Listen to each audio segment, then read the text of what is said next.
Another Friday the Maintainer installment of Fortnite Fridays. What is going on, guys? It is your boy TKD123 here, and today we're going to go over obviously the week in Fortnite that we just had. And honestly, there's not a ton that went on this week in Fortnite, surprisingly, so we're just going to go over what was said and what was mentioned here on Fortnite Intel's website. Now, there is something to note here as well, that there is a gap in what was reported this week on the website, because I guess there was some dispute between Charlie Intel and the head of Fortnite Intel. So since that whole dispute, Fortnite Intel, the head of that website, has left the actual Charlie Intel umbrella, and the website will, I assume, be ran by other people, you know, since the split happened. So that's why there's a little bit less news. I believe there's still a lot going on in Fortnite, it's just we don't really know about it to a full degree because of that gap in that reporting. But beside the point, we got a few things here to talk about that happened this week as well. So the first one here is a report that Fortnite, you know, of course on mobile, it's on iOS, on the App Store right now, you can download it, play it on your iPhone,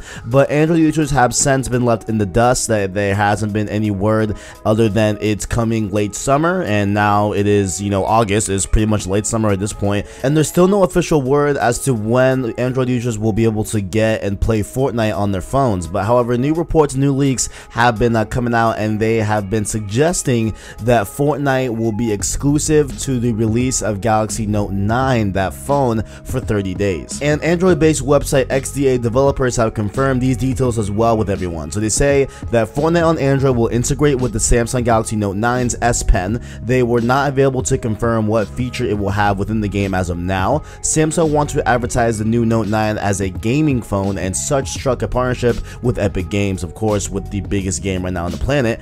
Their sources informed them that Samsung is attempting to partner with Tyler Ninja Blevins, of course Ninja, the massive player of Fortnite and everything, and they want him to partnership with this whole thing and promote the Fortnite/Samsung partnership. And also, Fortnite on the Galaxy Note 9 will also support Samsung Dex, which essentially is a phone dock that you can dock at your desk, and then you can hook it up to monitors. So like essentially you have your phone, you can dock it on this little dock thing, and it connects to monitors on your desk where you can essentially just use your phone on monitors. Essentially that's kind of what it is to a degree, but I'm sure there's some differences there. I'm sure it's a little bit more complex than that, but essentially that's what I did on my quick research. That's kind of what is going on there. So you can, you know, just have your phone, dock it, and be able to play Fortnite on monitors. And also there's some rumors that everyone that purchases a Note 9 will of course get access to Fortnite exclusively on that phone, and they will also get $100 to $150 worth in V-Bucks, which is a pretty good deal, honestly. So like if you're in the market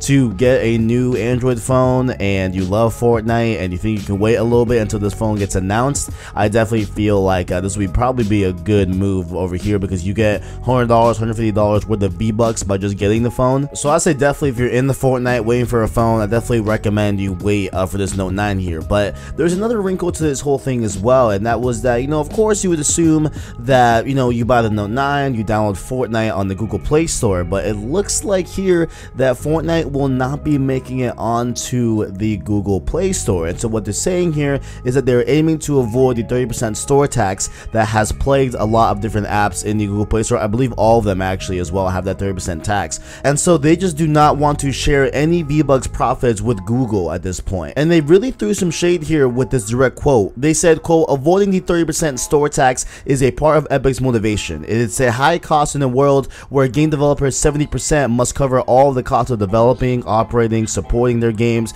payment processing, download bandwidth, and customer service. We're intimately familiar with these costs from our experience operating Fortnite as a direct-to-customer service on PC and Mac." So they're like, listen, we know how this works. We understand that 70% is not going to cover the cost of what we need to, you know, keep up with development and operation and supporting and payment processing, all that stuff that they listed there. They said that, hey, and we're also aware of how much that costs, and we're aware of how it goes because we have done this on the PC and the Mac. So it is definitely some shade thrown there on Epic side of things. And they also said, so how exactly are you going to get Fortnite if it's not going to be on the App Store? They said that they are now going to have users visit the Fortnite's official website and download a Fortnite installer, which will then let you download and play Fortnite on Android. And they also mentioned down below that they would have done it on the Apple side of things for, you know, iPhones, where even iPhones would have had to go to a separate website, the Fortnite official website, and download Fortnite installer through that way instead of having it on the App Store. But Apple currently doesn't allow that to happen. happen. I guess Apple doesn't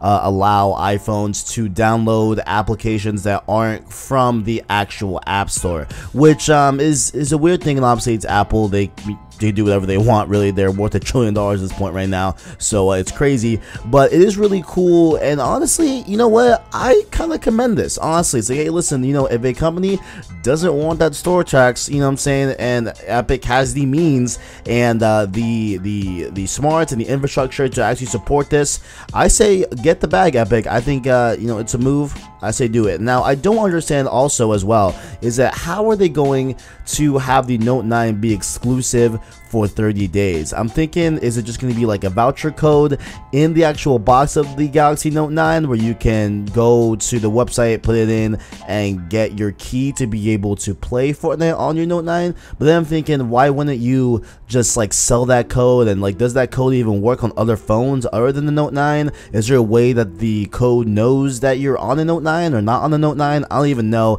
I thought that was kind of weird to see that there, but I guess we will see how this all unfolds when it officially gets announced. Now, all that aside, let's get into what was actually updated in the game this week. So first up here, we got a new LTM. It's called Fly Explosive. You're seeing some gameplay here in the background. You know, spoiler alert, I am not good at this mode at all.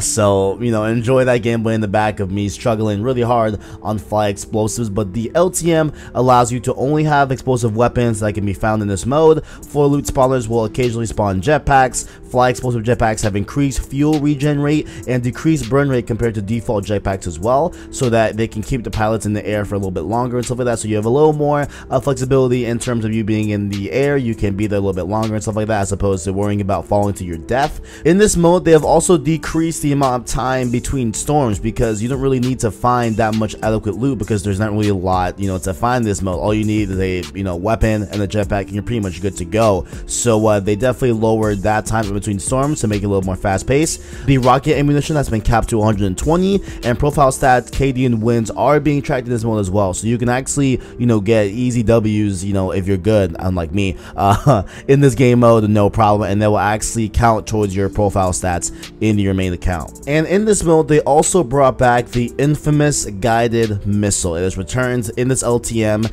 but it is not the exact same guided missile that we were using back a few months back. So what they've done here is that it is available in epic and legendary variants. The fuse duration reduced from 18 to 15 seconds, a little bit shorter of a defusal right there. They also make you move a little bit slower with the guided missile now. So it used to be 1100, now it's at 1000 movement rate. You also have a reload time that's also been increased. A little bit of some nerfs here with this one. And so it is now 2.4 seconds to reload on a epic variant, and legendary will be 2.2. They also reduced the damage of this guided missile, so now it does 74-77 damage when it used to do 105-110 damage. So pretty weird to see that. That's a pretty significant nerf in my opinion, as you can see here. They also reduced the structure to damage now from, it used to be 1100, now it's only 400 damage. So it is pretty bad at, you know, doing actual damage for being a guided missile and stuff like that. Explosions now damage structures with no regard for line of sight, and guided missiles can also be controlled via keyboard using default movement inputs and stuff like that. So, you know, they did talk about this a little bit before the missile actually came to be, and they want this guided missile to be more of a scouting type of weapon. So they want it to be more of people using it to see what's out there, see which enemies are where from your current location, as opposed to it being a pure, you know, damage dealing missile, if that makes sense. So it does do damage, obviously, but not nearly as much as it used to do. And so now it's more of just a scouting weapon. So if you use it a little bit like that, I think you'll be a little bit more pleased with the guided missile. It is a little bit nerfed, but you know, it is what it is. And speaking of changes, they also did some work to the remote explosives in the game now. So recently they reduced the radius at which a charge can damage structures. Charges must now be attached to something before detonation, so you can't just explode it mid-air. They are now in a healthier spot, but still provide their goal of causing significant damage to structures. So they like where they're at right now with the changes that they made with the remote explosives. They like where they put it right now with the buffs and nerfs and everything and the changes, and they feel that is a healthy spot, as they will still still be able to deal a lot of damage to structures, their main point to the real explosives.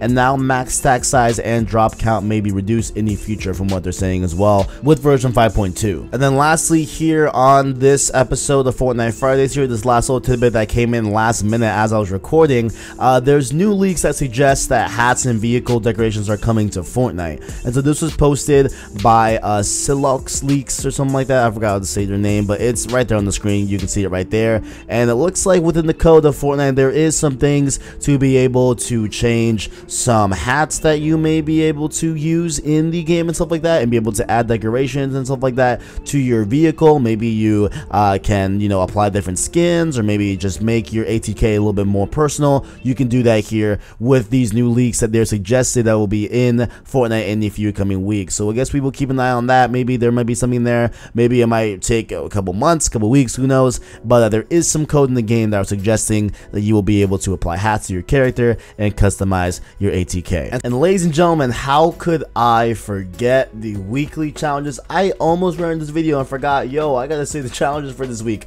So you can see here on screen we have the week 4 challenges for Fortnite here. So the first one here is to build structures. I did a little bit of it, as you can see here. You have to do 250 total to build those structures. Next up here, you have to jump through flaming hoops with a shopping cart or an ATK. These flaming hoops are found in the map scattered around there. I found 2 of them with my friend yesterday, so you'll be able to just jump through those. No big deal, no problem. It's a pretty easy one to get, I would assume. And so you also have to eliminate opponents in Dusty Divot, so be careful while landing Dusty. It's going to be pretty packed here on that part of the map. You also have to deal damage with sniper rifles to opponents, a total of 500, so I'm thinking that's what, 2-3 kills maybe, stuff like that. You should be okay on that one. It should be good to go. You will also have to search chests in Flush Factory, so that one will also be a hotspot on the map this week, so make sure to check out Flush Factory for those chests for this week. There's also another search challenge you have to do as well, so you have to search between a gas station, a soccer pitch, and a stunt mountain. So I'm sure there will be guides that I will find real quick in a link below for you guys as well to go find those